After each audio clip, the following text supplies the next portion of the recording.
चलिए, जय हिंद। शुक्रवार को वीडियो नहीं आ पाया, इसके लिए खेद है, क्योंकि मेरे दोस्त का पिताजी डेथ कर गए थे, उसी के श्राद्ध में गए थे, जिसके वजह से जो है ना वीडियो नहीं बना पाए, जिसके लिए रियली सॉरी। चलते हैं, आज स्टार्ट करते हैं। आज है, आप लोग जैसा जानते हैं, शनिवार को जो है ना फिजिक्स केमिस्ट्री होता है, और एक तरफ से तो लुसेंट चल ही रहा है, 4 पेज 5 पेज, और एक तरफ से एक पेज स्पीडी जीके, एक पेज स्पीडी साइंस, और एक पेज होता है आपका स्पीडी करंट अफेयर, और उसमें से महत्वपूर्ण क्वेश्चन पूछते हैं, क्योंकि 1 घंटा में सारा करना रहता है, तो जो इम्पोर्टेंट क्वेश्चन रहता है उसको हम पूछते हैं। चलिए, बने रहिए वीडियो में, स्टार्ट करते हैं आज का सेशन। बताइएगा,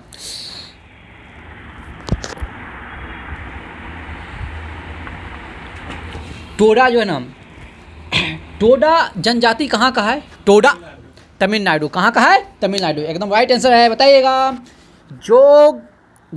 जोग गसप्पा जलप्रपात जो है ना किस नदी पे है?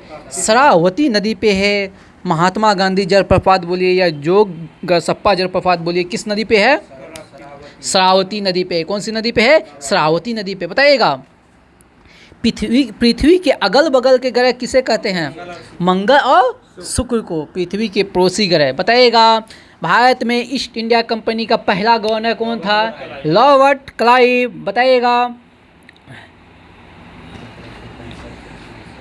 बताइएगा, वह यूरोपीय देश कौन सा है? वह यूरोपीय देश कौन सा है जो नाटो में, नाटो में स्त्री सेना को भर्ती किया? नाटो में स्त्री सेना को भर्ती करने वाला पहला यूरोपीय देश कौन है? नॉर्वे। कौन है? नॉर्वे। कौन है? नॉर्वे। बताइएगा, यूएनओ यूनाइटेड नेशन संगठन, ठीक ना, ऑर्गेनाइजेशन का जो है ना 6 भाषा है। कितने भाषा है? 6 भाषा। 6 भाषा का नाम बताइए तो फटाफट। चीनी, अंग्रेजी, फ्रांस, स्पेनिश। हाँ, राइट आंसर है। एक तो हो गया यूएनओ का, हो गया सबसे पहले तो अंग्रेजी हो गया, चीनी हो गया, रूसी हो गया, चीनी हो गया, अंग्रेजी हो गया, फ्रेंच हो गया, स्पेनिश हो गया, और एक बच गया अरबी, अरब देशों के लिए अरबी। चलिए आगे बताइएगा, नैया सिंचाई परियोजना, अच्छा क्वेश्चन है, न्यू क्वेश्चन है, लुसेंट में नहीं है। नैया सिंचाई परियोजना कहाँ स्थित है? केरल में है। राइट आंसर है केरल। नैया सिंचाई परियोजना कहाँ है? केरल में। बताइएगा, राजस्थान में है माउंट आबू पर्वत।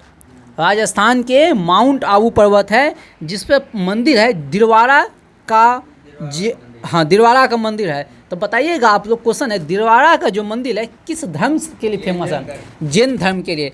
माउंट आबू के दिलवाड़ा का मंदिर किसके लिए? जैन धर्म के लिए। किसके लिए? जैन धर्म के लिए। एकदम राइट आंसर। बताइएगा, महारानी विक्टोरिया को भारत की सामग्री की उपाधि कब दिया गया था? भारत की सामग्री, 1858 में महारानी विक्टोरिया को महारानी की उपाधि कब दिया गया था? भारत की सामग्री कब घोषित किया गया था? भारत की सामग्री 1858 में। भारत की सामग्री 1858 में। बताइएगा, भारत के विभाजन की बाल्कन योजना किसके दिमाग की उपज है?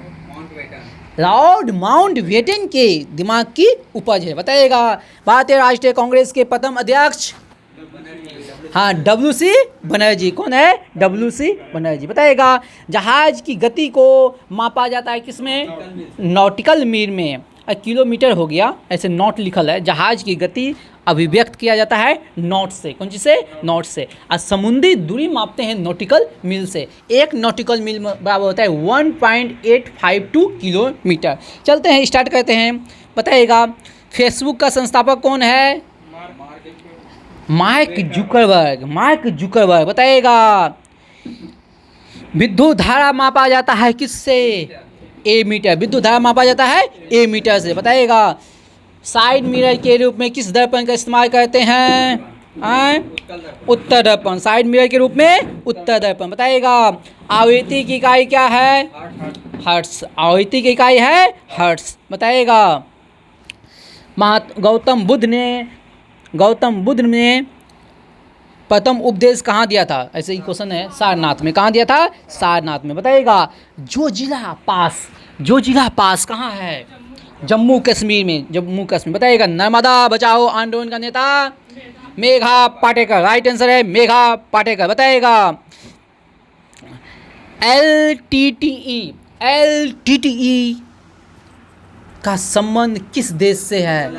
हाँ, श्रीलंका का आतंकवादी संगठन है, इसी के कारण वहाँ गृह युद्ध हुआ था। और यही एलटीटी जो है ना राजीव गांधी की हत्या से संबंधित है।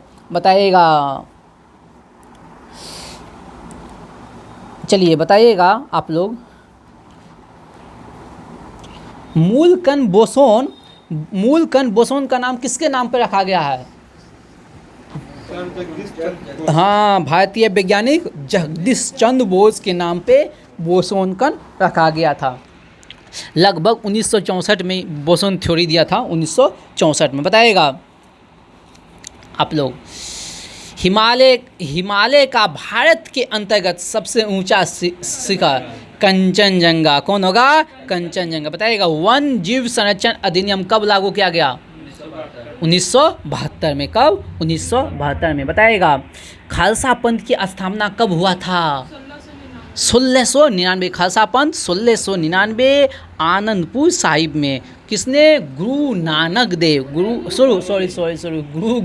गुरु नानक देव तो प्रथम गुरु हो गया, 10वें गुरु गोविंद सिंह। बताइएगा धन निष्कासन का सिद्धांत किसने दिया है? दादा भाई नौरोजी। धन निष्कासन का सिद्धांत दादा भाई नौरोजी। बताइएगा भारत में पहली रेलगाड़ी किसके शासनकाल में स्टार्ट हुआ? डलहौजी के शासनकाल में। कब? 1853 में। और डलहौजी का शासनकाल 1848 से 56। एकदम राइट आंसर है। बताइएगा प्राचीन भारतीय ग्रंथ उपनिषद को किसकी संज्ञान दिया है? दार्शनिक ग्रंथ। उपनिषद को कहा जाता है दार्शनिक ग्रंथ। बताइएगा गोदान किसकी रचना है? मुंशी प्रेमचंद। बताइएगा रक्त को थक्का बनने में मदद कौन करता है? विटामिन के। बताइएगा आलमगीर की उपाधि धारण करने वाला मुगल शासक? औरंगजेब। कौन शासन? औरंगजेब। आलमगीर की उपाधि औरंगजेब। औद्योगिक क्रांति कहाँ स्टार्ट हुआ था? इंग्लैंड में। कहाँ? इंग्लैंड में। बताइएगा कैटरपिलर एक क्या है? लावा है, एक लार्वा है, ठीक ना, लावा बोल सकते हो। कैटरपिलर क्या है? लार्वा है। बताइएगा टेलीग्राम का आविष्कारक? हाँ, सैमुअल मॉर्स। टेलीग्राम का आविष्कारक सैमुअल मॉर्स। बताइएगा नारंगी और बैंगनी को मिश्रित करने पर कौन सा रंग बनता है? हरा। नारंगी और बैंगनी को मिश्रित करने पे हरा रंग। बताइए कथक जो है ना शास्त्रीय नृत्य है कहाँ का? उत्तर भारत का। कथक कहाँ का है? उत्तर भारत का। बताइएगा ज्वार भाटा जो है ना का मुख्य कारण क्या है? चंद्रमा का आकर्षण बल। बताइएगा नाग क्या है? हाँ, एंटीटेक मिसाइल है। नाग क्या है? एंटीटेक मिसाइल। बताइएगा ड्यूरंड रेखा जो है किसके बीच है? हाँ, पीओके और अफगानिस्तान। चलिए ये हो गया आपका सेशन किसका? स्पीडी जीके समाप्त। अब पूछ लेते हैं लागे हाथ स्पीडी साइंस। देखो बताइएगा पृथ्वी के अतिरिक्त कौन सा ग्रह ब्लू कलर में दिखता है? हाँ, नेपच्यून। कौन हो गया? नेपच्यून। खोल दीजिए नेपच्यून।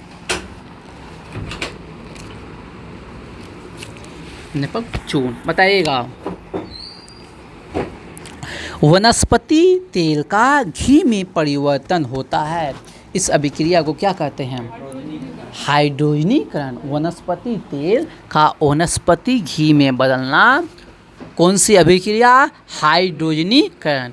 यानी कि इसमें हाइड्रोजन कहा लेता है। लेकिन पूछ देगा हाइड्रोजनीकरण अभिक्रिया में उत्प्रेरक के रूप में, कैटेलिज्म के रूप में किसका इस्तेमाल करते हैं?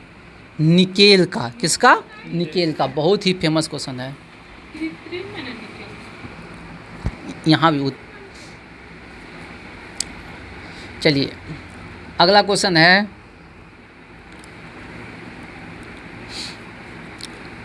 अगला बताइएगा, जब सूर्य से पृथ्वी की दूरी अधिकतम होती है तो उसे क्या कहते हैं? हाँ, अपसोर। जब सूर्य से पृथ्वी की दूरी अधिकतम होती है उसे क्या कहते हैं? अपसोर। मतलब अपसोर की घटना कब होती है? आप लोग कमेंट में जवाब दीजिएगा, अपसोर की घटना कब होती है, ठीक ना। पता है बच्चों में ऐंठन मरोड़, बच्चन में जो देह हाथ ऐंठता है, मरोड़ होता है, करता है, तो किस विटामिन की कमी के कारण? विटामिन B6, राइट आंसर हो गया विटामिन B6। बताइएगा, जैव पदार्थों के संलेपन में मुख्यतः किस रसायन का प्रयोग करते हैं? Ethylene glycol. कौन सा हो गया? Ethylene glycol. जैव पदार्थों के संलेपन में किस रसायन का प्रयोग करते हैं? Ethylene glycol. बताइए, नियोन जो है ना, एकल परमाणिक है कि द्विपरमाणिक है कि त्रिपरमाणिक है? हाँ, एकल परमाणिक है। नियोन जो है एकल परमाणिक है। चलिए अगला क्वेश्चन बताइएगा, मनुष्य के लिए सबसे हानिकारक किरण कौन सा? अल्फा, बीटा, गामा, तीनों में बताइए। मनुष्य के लिए सबसे हानिकारक किरण कौन है? गामा रे है। कौन सा है? गामा रे है। बताइएगा, रक्तदाब का नियंत्रण कौन करता है? अधिवृष ग्रंथि, एड्रिनल ग्रंथि जिसको कहते हैं। बताइएगा, तेलों के जमने में किसकी क्रिया होती है? असंतृप्त तेलों का उत्प्रेरक की उपस्थिति में हाइड्रोजनीकरण। असंतृप्त तेल का उत्प्रेरक की उपस्थिति में हाइड्रोजनीकरण। अगला क्वेश्चन बताइएगा, फिनॉल का जिंक पाउडर के साथ आसवन करने पे क्या प्राप्त होता है? बेंजीन। फिनॉल का जिंक पाउडर के साथ आसवन करने पे क्या प्राप्त होता है? बेंजीन। बताइएगा, कार्बोरेटर किस इंजन में होता है? पेट्रोल इंजन में। किस में होता है? पेट्रोल इंजन में। बताइए, कान में कुल कितनी हड्डी होती है? 6 हड्डी होती है। बताइएगा, किस ईंधन का ऊष्मीयमान सबसे ज़्यादा होता है? हाइड्रोजन का ऊष्मीयमान सबसे ज़्यादा होता है। हाइड्रोजन का ऊष्मीयमान सबसे ज़्यादा होता है। बताइएगा, ग्रीन हाउस गैस का प्रभाव क्या होता है? हाँ, पृथ्वी के तापमान में क्या होता है? वृद्धि। पृथ्वी के तापमान में क्या होता है? वृद्धि होता है। बताइएगा, मानव किडनी में प्रमुख रासायनिक यौगिक उपस्थित होता है, वो कौन सा है? हाँ, यूरिक एसिड। बात समझे? Uric acid. किडनी में प्रमुख रसायन कौन सा है? Uric acid. बताइएगा, अच्छा क्वेश्चन है, कॉन्सेप्चुअल क्वेश्चन है, ध्यान से सुनिएगा।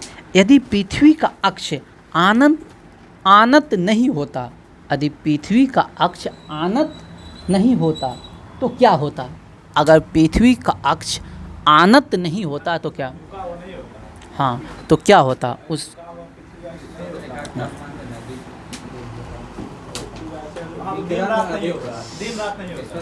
यहाँ लिखल है, ध्रुवों से विषुवत रेखा तक तापमान का विकिरण एक समान होता है। ध्रुव से विषुवत रेखा तक विकिरण एक समान होता है, तापमान एक समान होता है। यानी कि ध्रुवों से विषुवत रेखा तक तापमान क्या होता?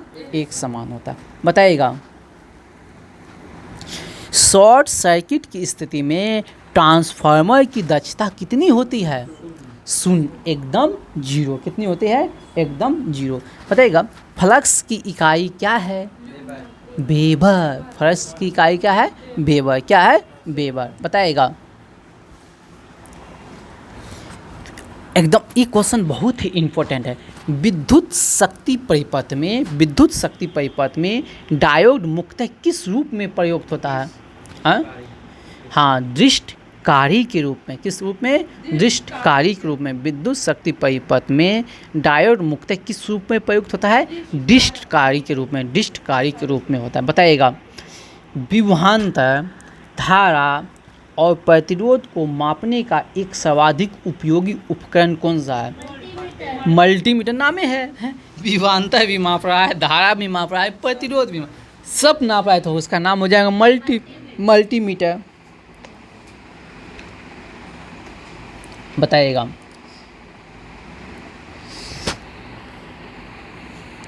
जंगरोधी इस्पात का निर्माण लोहे में किस धातु को मिलाकर किया जाता है?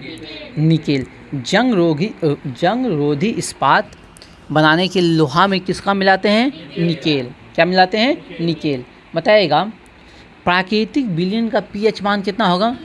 प्राकृतिक विलयन का पीएच मान 0। बताइएगा विद्युत रोधी पदार्थ में परावैद्युत हानि पाई जाती है कितना? विद्युत रोधी पदार्थ में परावैद्युत हानि पाई जा सकती है ध्रुवीकरण के कारण। किसके कारण? ध्रुवीकरण के कारण। आप लोग याद रखिएगा परावैद्युत हानि जो होता है किसके कारण होता है? ध्रुवीकरण के कारण होता है। बताइएगा तन्यता की कमी कहलाती है भंगुरता। क्या कहलाता है? भंगुरता। बताइएगा अधिकतम चुंबकशीलता किसकी होती है? अधिकतम चुंबकशीलता किसकी होती है? चुंबकीय पदार्थ की। किसका होगा? चुंबकीय पदार्थ की। किसका होगा? चुंबकीय पदार्थ की। चलिए बताइएगा ऊंचे पहाड़ पे ध्वनि का वेग कम होता है क्यों? हाँ, क्योंकि ऊंचे स्थानों पर वायु में क्या आ जाता है? शीतलता आ जाता है, नमी आ जाता है, ठीक ना, जिसके कारण ध्वनि का वेग में क्या हो जाता है? कमी हो जाता है। चलिए ये हुआ आपका 3 set. Model set 124, model set 214, 215, 216। कल होगा मॉडल सेट 217, 218, 219। चलिए अब आते हैं लुसेंट साइंस की तरफ। ये साइंस स्टडी हुआ, आज लुसेंट में है साइंस।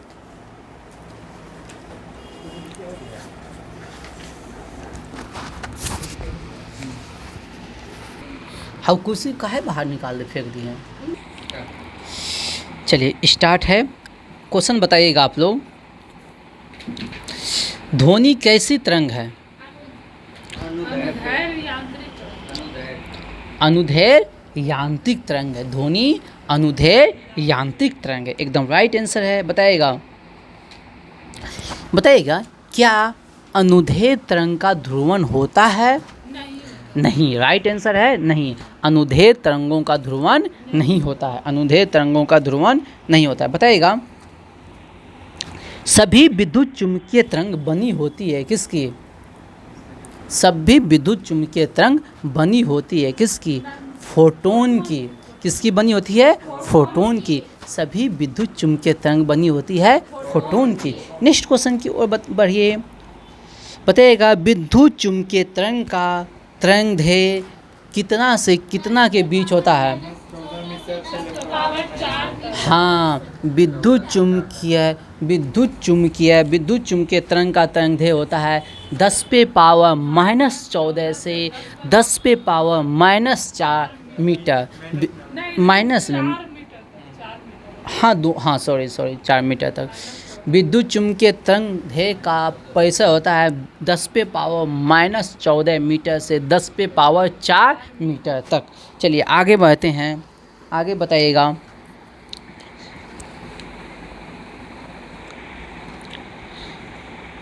विद्युत चुम्बकीय तरंग की अवधारणा का प्रतिपादन किसने किया था?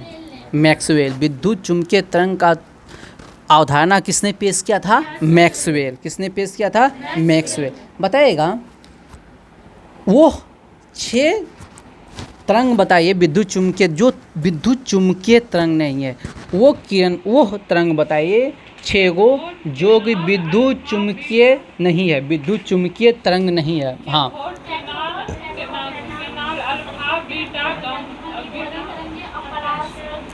हाँ, चल देखिए एक हो गया कैथोड, एक हो गया किनार। कौ से कैथोड, कौ से किनार। फिर हो गया अल्फा, फिर हो गया बीटा। एगो हो गया ध्वनि हो गया, एगो पार्श्व तरंग। 6 गो हो गया कैथोड और किनार, अल्फा और बीटा, फिर ध्वनि और पार्श्व तरंग। चलिए बताइएगा तरंग की चाल बराबर फार्मूला बताइए। हाँ, आवर्ती गुना तरंगदैर्घ्य V बराबर n लैम्डा। चलिए आगे बढ़ते हैं। बताइएगा सर्वाधिक वेधन क्षमता किस किरण का होता है? गामा किरण का। सर्वाधिक वेधन क्षमता किसकी होती है? गामा किरण का। सर्वाधिक वेधन क्षमता गामा किरण की। बताइएगा सर्वाधिक उष्मीय विकिरण, उष्मीय विकिरण वाला किसे कहते हैं? कौन सा तरंग को कहते हैं उष्मीय विकिरण वाला? जो तापमान को कौन सा किरण अगर किसी वस्तु पर पड़ता है तो उसका तापमान बढ़ा देता है? बताइए।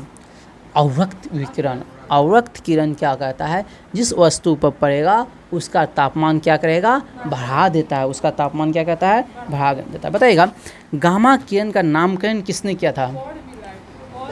गामा किरण का नामकरण किया है रदरफोर्ड। गामा किरण का नामकरण किया है रदरफोर्ड। बताइएगा सूक्ष्म तरंग का बताइएगा कहाँ से कहाँ तक होता है लंबाई सूक्ष्म तरंग का? हाँ 10⁻³ मीटर से 10⁻² मीटर। राइट आंसर है 10⁻³ मीटर से 10⁻² मीटर। बताइएगा गामा किरण की खोज किसने किया है? गामा खोज करता फुलब्राइट और नामकरण दिया है रदरफोर्ड। पास में गामा किरण की खोज करता फुलब्राइट और नामकरण रदरफोर्ड। बताइएगा एक्स किरण रॉन्टजन। बताइएगा प्रावैगिक किरण रीटर। प्रावैगिक किरण रीटर। दृश्य किरण न्यूटन। दृश्य किरण न्यूटन। अवरक्त किरण हर्शे। अवरक्त किरण हर्शे। चलिए आगे बढ़ते हैं। बताइएगा पराश्रव तरंग का तरंगदैर्घ्य बताइए 20,000 हर्ट्ज से ऊपर। बताइएगा ये पराश्रव तरंग को कौन सुन सकता है? हाँ चमगादड़ हो गया, कुत्ता हो गया, बिल्ली हो गया, ये सब सुन सकता है।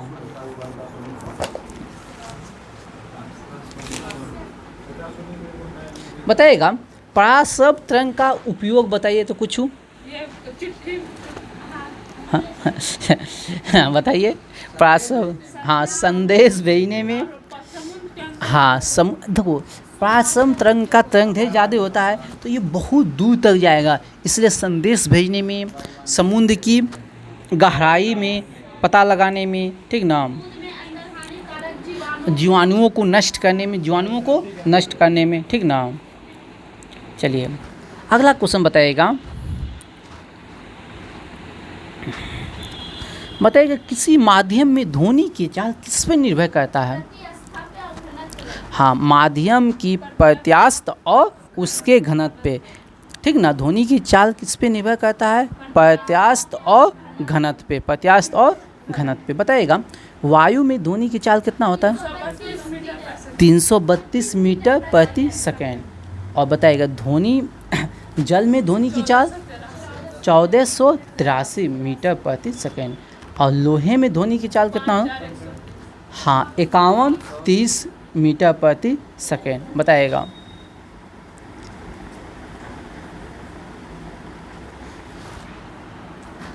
जब ध्वनि एक माध्यम से दूसरे माध्यम में जाती है तो क्या क्या बदलता है? हाँ आवृत्ति नहीं बदलता है। जब ध्वनि एक माध्यम से दूसरे माध्यम में जाएगी चाल और तरंगदैर्घ्य बदल जाएगा, लेकिन उसकी आवृत्ति नहीं बदलेगा। बताइएगा किसी माध्यम में कि दाब घटाने बढ़ाने पे ध्वनि की चाल बढ़ेगा या घटेगा? हाँ दाब पे ध्वनि की चाल पे कोई प्रभाव नहीं पड़ता है। दाब से स्वतंत्र होता है कौन? ध्वनि की चाल। बताइएगा 1 डिग्री ताप बढ़ाने पर ध्वनि की चाल कितना बढ़ता है? हाँ 1 डिग्री सेल्सियस ताप बढ़ाने पर ध्वनि की चाल 0.61 मीटर पर सेकेंड बढ़ जाती है, ठीक ना। बताइएगा अगला क्वेश्चन बहुत ही अच्छा क्वेश्चन है, कॉन्सेप्ट का धनी है। कॉन्सेप्ट का बताइएगा नमी युक्त वायु है, एक वायु है नमी युक्त और एक है शुष्क वायु, ठीक ना। एक हवा है नमी युक्त जिसमें जल की मात्रा है, एक हवा है शुष्क। बताइए दोनों में जो है ना किसमें जो है ना किसका घनत्व ज़्यादा है? हाँ हाँ, नमी युक्त हवा का, नमी युक्त वायु का घनत्व सूक्ष्म वायु के घनत्व से कम है। ध्यान से सुन, देखिए वहाँ नमी युक्त वायु का घनत्व सूक्ष्म वायु के घनत्व से कम होता है। तो घनत्व किसका कम हुआ? सूक्ष्म वायु का घनत्व कम हुआ। देखें, ध्यान से पढ़िए, वहाँ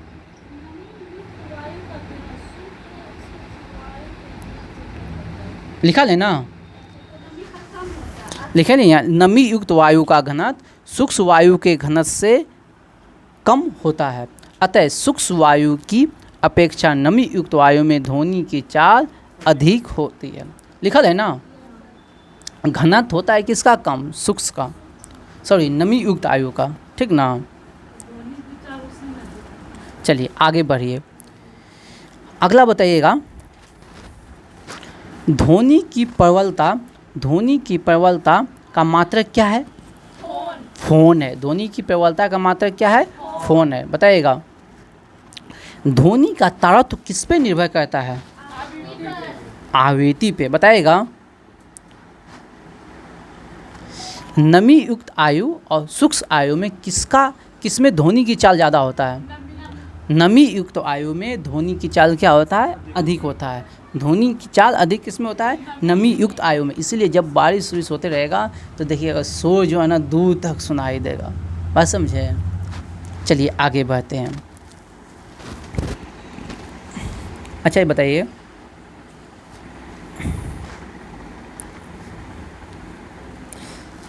तारत्व किस पे निर्भर करता है? अच्छा एक बात बताइए, ध्वनि मोटी है या पतली, ये किस पर निर्भर करता है? तारत्व पे। किस पे निर्भर करेगा? तारत्व पे। किस पे निर्भर करेगा? तारत्व पे। बताइएगा, ध्वनि की तीव्रता व्यक्त किया जाता है किसमें? ध्वनि की तीव्रता का मात्रक बताइए। हाँ, डेसिबल। उससे भी छोटा बेल। बेल से ही बना डेसिबल, बेल से ही बना डेसिबल, ठीक ना। लेकिन उसका छोटा मात्रक हो गया डेसिबल, ठीक ना। बेल मुख हुआ बेल, और उसका यूनिट छोटी हो गया डेसिबल। बताइएगा, मनुष्य की अधिकतम श्रवण सीमा कितना होता है? 95 डेसिबल। कितना होता है? 95 डेसिबल। मनुष्य की अधिकतम श्रवण सीमा कितना होता है? 95 डेसिबल।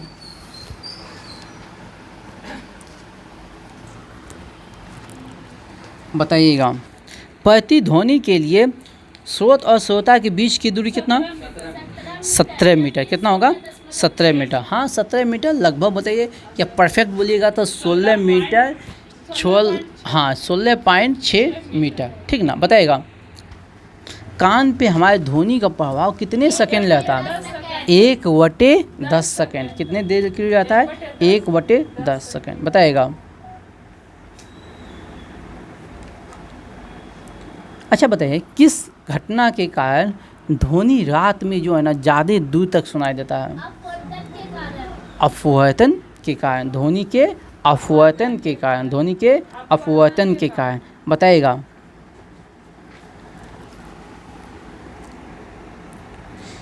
बताइएगा, विवर्तन के लिए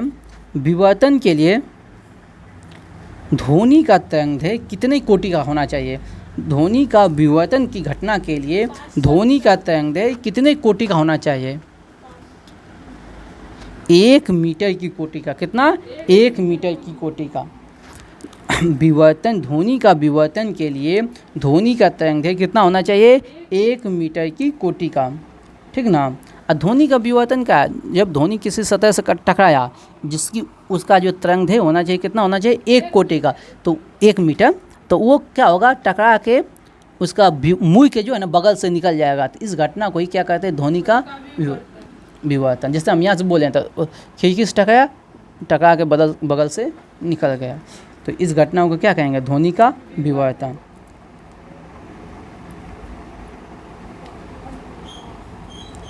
बताइएगा,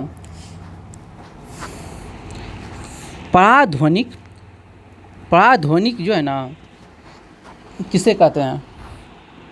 प्राध्वनिक।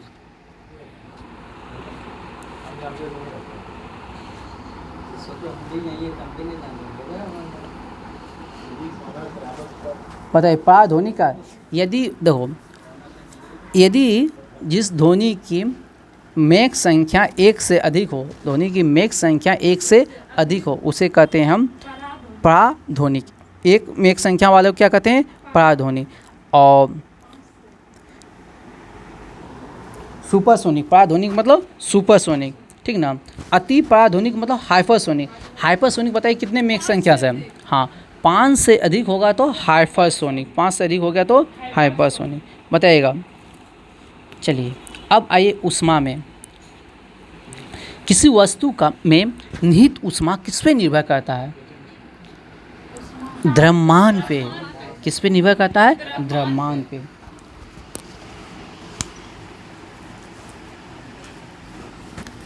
नहीं ठीक है, बताइएगा।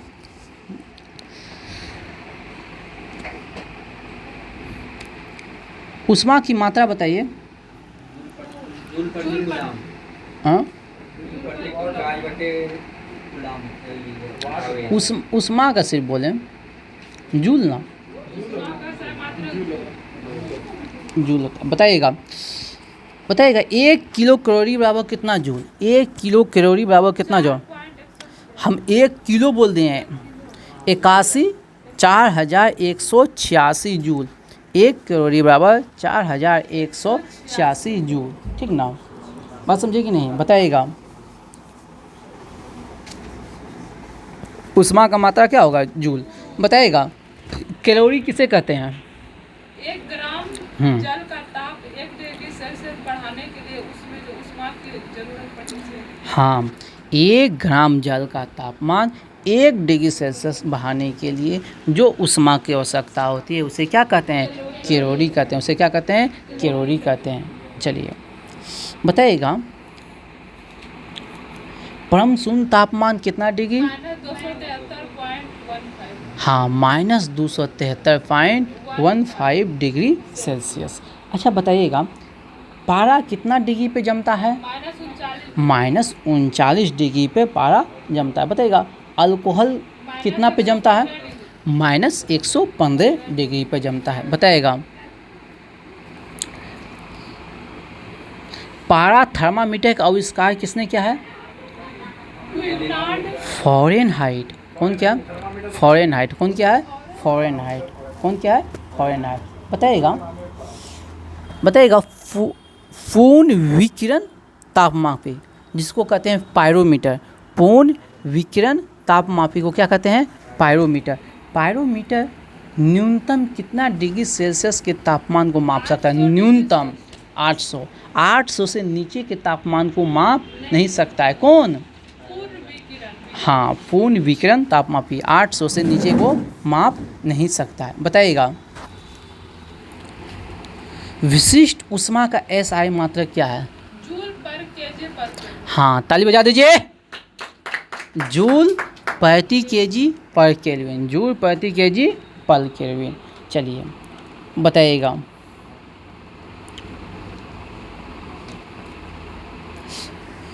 ऊष्मीय, हाँ ऊष्मा का ऊष्मीय प्रसार पूछ रहे हैं। अल्फा बीटा गामा में जो संबंध होता है किस रेशियो में होता है? हाँ, अल्फा बीटा गामा में होता है 1:2:4। बताइए जल का अधिकतम घनत्व कितने डिग्री पर होता है? 4 डिग्री सेल्सियस पर जल का घनत्व अधिकतम होता है, लेकिन आयतन न्यूनतम होता है। आयतन न्यूनतम होता है। बताइएगा वायुमंडल जो गर्म होता है किस क्रिया के द्वारा? संवहन। किसके द्वारा? संवहन के द्वारा। किसके द्वारा? संवहन के द्वारा।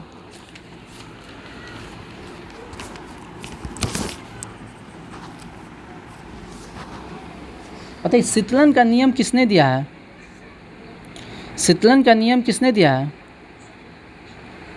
न्यूटन ने। शीतलन का नियम कौन दिया है? न्यूटन ने। शीतलन का नियम कौन दिया है? न्यूटन ने।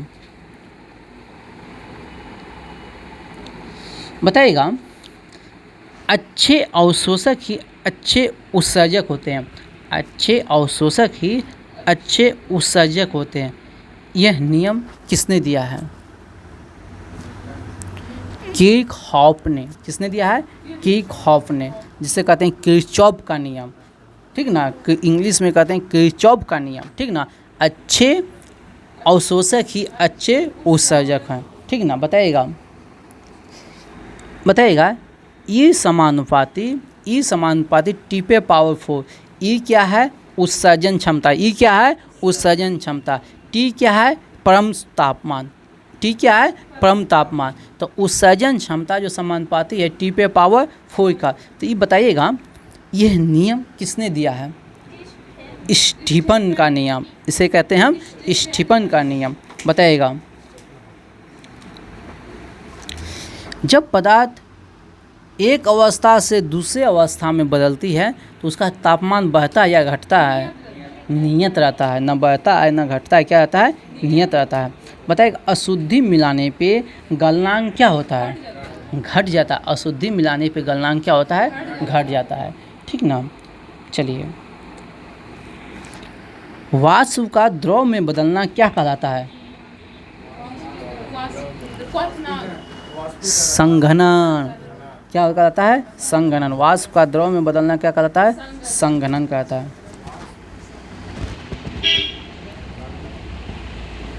बताइएगा दाब बढ़ाने पे क्वथनांक क्या होता है? और दाब घटाने पे क्वथनांक क्या होता है? घटता है। चलिए बताइए अशुद्धि मिलाने पे द्रव का क्वथनांक क्या होता है? बढ़ जाता है। क्या होता है? बढ़ जाता है। बताइएगा वायु की गुप्त ऊष्मा कितना होता है?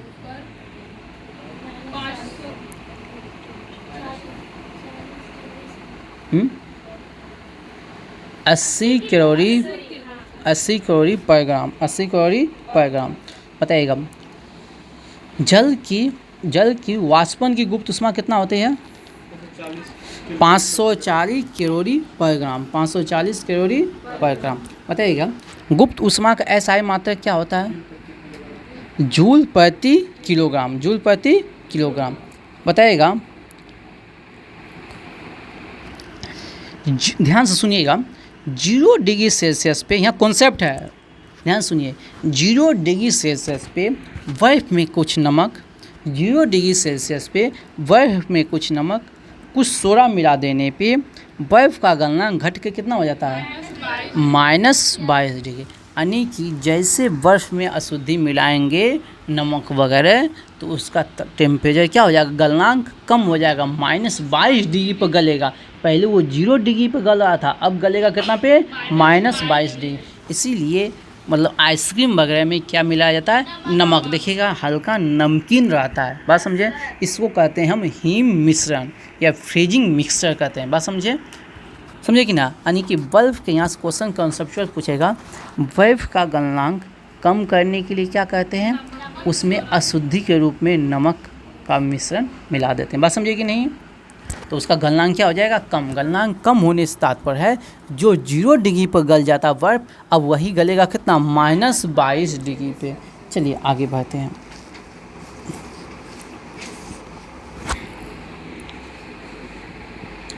पोषितक के रूप में किसका इस्तेमाल करना? फ्योन का। पोषितक के रूप में किसका इस्तेमाल करते हैं? फ्योन का। बताइएगा आपेक्षिक आर्द्रता मापा जाता है हाइग्रोमीटर। आपेक्षिक आर्द्रता मापा जाता है हाइग्रोमीटर। चलिए ध्यान से सुनिएगा, बताइएगा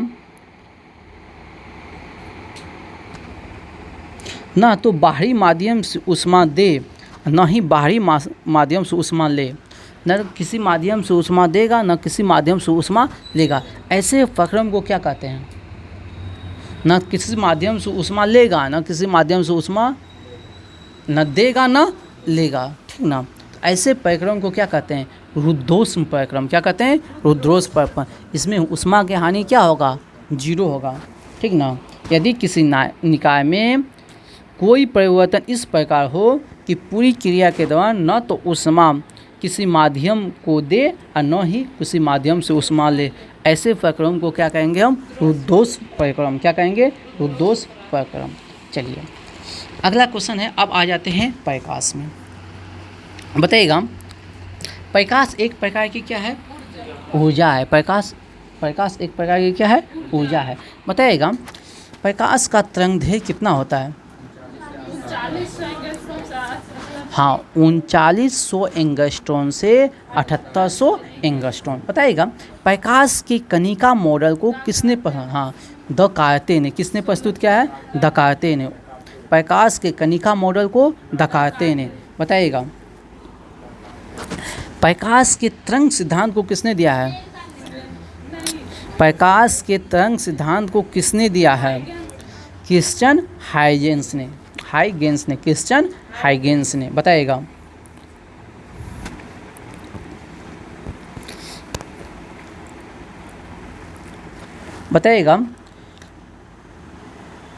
प्रकाश के व्यतिकरण से संबंधित प्रयोग को किसने किया था? थॉमस यंग ने। प्रकाश के व्यतिकरण का प्रयोग किसने किया था? Thomas young. कौन किया था? Thomas young. बताइएगा अगला बताइए।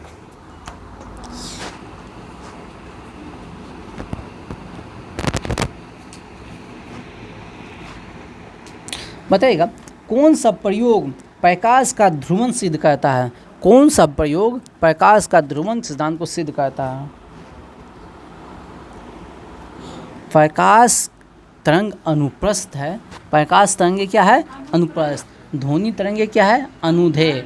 तो प्रकाश तरंगे अनुप्रस्थ है, ये बताता है जो प्रकाश में ध्रुवण की घटना होती है। और समझे प्रकाश का ध्रुवण सिद्ध करता है प्रकाश तरंगे अनुप्रस्थ होती है। प्रकाश का ध्रुवण सिद्ध करता है प्रकाश ध्वनि तरंगे क्या है? अनुप्रस्थ होती है। बताइएगा प्रकाश के वह कौन सा सिद्धांत है? प्रकाश का वह कौन सा सिद्धांत है जिसकी व्याख्या तरंग सिद्धांत नहीं कर पाता है? प्रकाश के वह कौन सा गुण है जिसकी व्याख्या प्रकाश का तरंग सिद्धांत नहीं कर पाता है? प्रकाश विद्युत प्रवाह और क्रॉम्पटन सिद्धांत। प्रकाश विद्युत प्रवाह और क्रॉम्पटन सिद्धांत। प्रकाश विद्युत प्रवाह और क्रॉम्पटन सिद्धांत। बताइएगा प्रकाश जो है ना दोहरी प्रवृत्ति है। प्रकाश में दोहरी प्रवृत्ति है। वो दोहरी प्रवृत्ति किसका किसका है? कण का और कण सिद्धांत और तरंग। प्रकाश की दोहरी प्रवृत्ति है, एक कण प्रवृत्ति है, एक तरंग प्रवृत्ति है। कण प्रवृत्ति है और तरंग प्रवृत्ति है। ठीक ना। बताइएगा निर्वात में प्रकाश की चाल कितना होता है? चलिए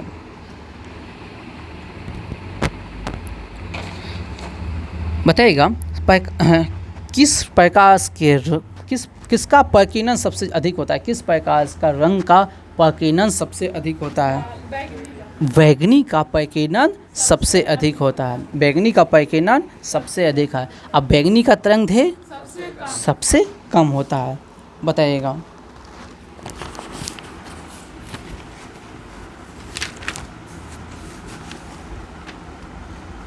चलिए अब यहाँ इसको नहीं रोक देते हैं। इसका स्पीडी हम पूछ लेते हैं, फटाफट निकालिए।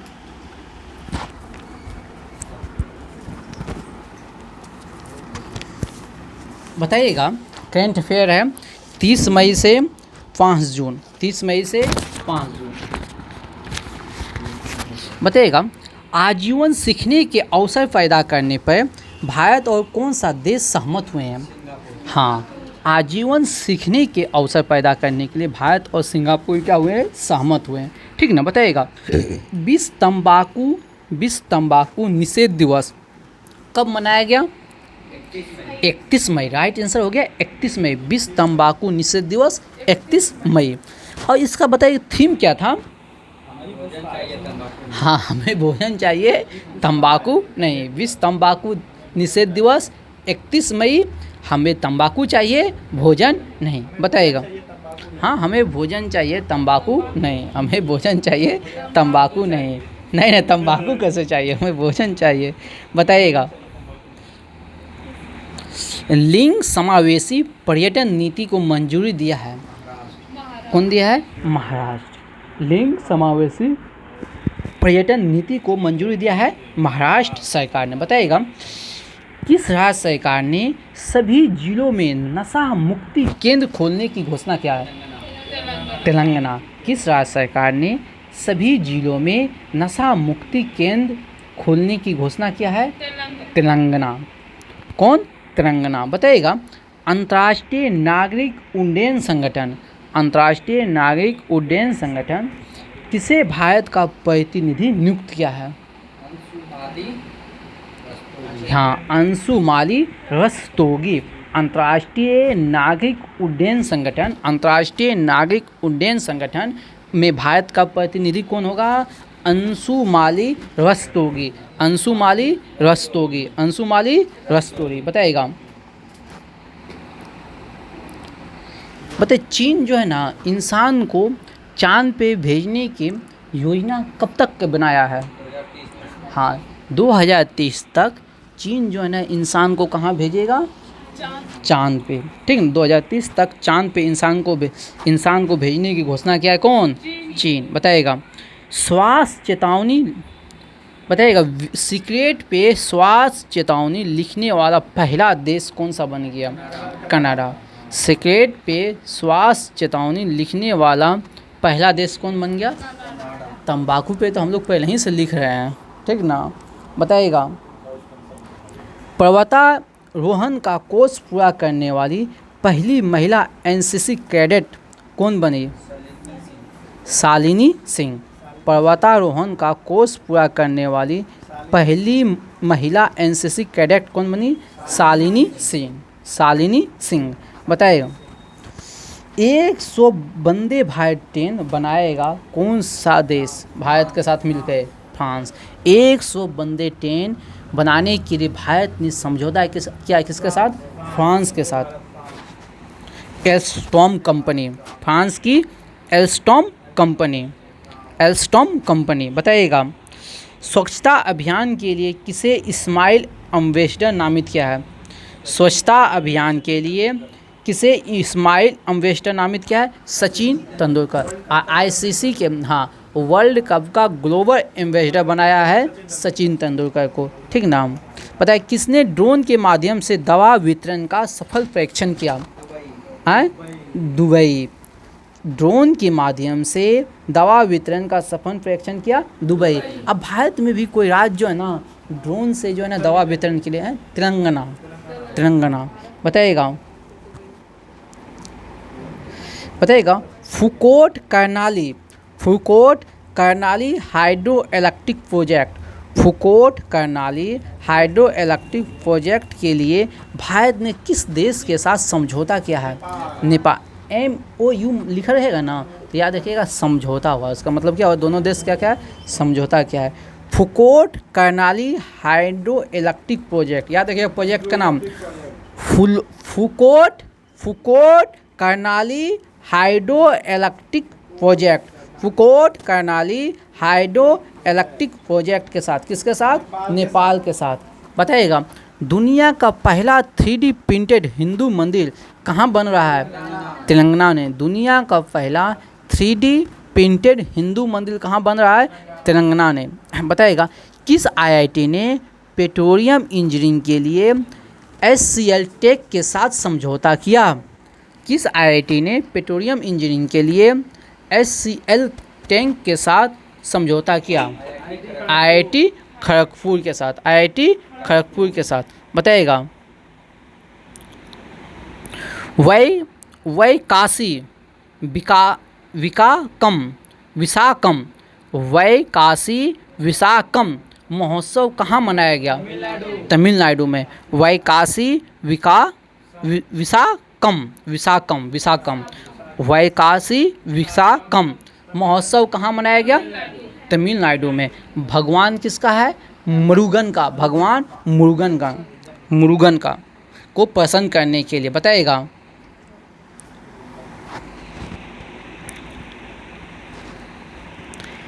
किस देश में जलमग्न मिट्टी का ज्वालामुखी देखा गया? किस देश में जलमग्न मिट्टी का ज्वालामुखी देखा गया? नॉर्वे। कहाँ देखा गया? नॉर्वे। बताइएगा मध्य प्रदेश का पहला सौर ऊर्जा से संचालित शहर, मध्य प्रदेश का पहला सौर ऊर्जा से संचालित शहर कौन हो गया? सांची। कौन हो गया? सांची। बताइएगा विश्व मौसम विज्ञान संगठन की पहली महिला महासचिव कौन हुआ? हाँ, सेलेस्टो साउलो। विश्व मौसम विज्ञान संगठन की पहली महिला महासचिव कौन? सेलेस्टो साउलो। कौन बनी? सेलेस्टो साउलो। बताइएगा। भारत ने किस देश के साथ बिजली निर्यात हेतु समझौता किया है? नेपाल के साथ। भारत ने किस देश के साथ बिजली निर्यात हेतु समझौता किया? किसके साथ? नेपाल के साथ। बताइएगा। नाटो का आर्कटिक सैन्य अभ्यास कहाँ आयोजित हुआ? फिनलैंड। नाटो का आर्कटिक सैन्य अभ्यास कहाँ हुआ? फिनलैंड में। कहाँ हुआ? फिनलैंड में। बताइएगा। अहमदनगर का नाम बदल कर क्या कर दिया गया? अहिल्यानगर। क्या किया गया? अहिल्यानगर। बताइएगा। किस पेमेंट गेटवे ने टर्बो यूपीआई सर्विस लॉन्च किया है? किस? हाँ, रेजर पे। कौन क्या है? रेजर पे। ठीक ना। किस पेमेंट गेटवे ने टर्बो यूपीआई सर्विस लॉन्च किया है? रेजर पे। कौन क्या है? रेजर पे। बताइएगा। भारत की पहली lithium ion cell manufacturing giga factory कहाँ स्थापित हुआ? गुजरात में। लिथियम आयन फैक्ट्री कहाँ स्थापित हुआ? गुजरात। याद रखिएगा सीधा। चलिए, आज का सेशन यहीं समाप्त करते हैं। हो गया है। हाँ। चलिए, अगर आप वो ऐसे व्यू तो जाता नहीं है, कोई बात नहीं है। अगर सेशन अच्छा लगे तो आप लोग कमेंट कीजिएगा, शेयर कीजिएगा, सब्सक्राइब। अगर कोई पहली बार देख रहे हैं तो ज़रूर कमेंट कीजिएगा। आज वीडियो बहुत शांत से पूछा गया है, आराम से पूछा गया है। चलते हैं, क्योंकि आज बच्चा सब कम था। जय हिंद, जय भारत।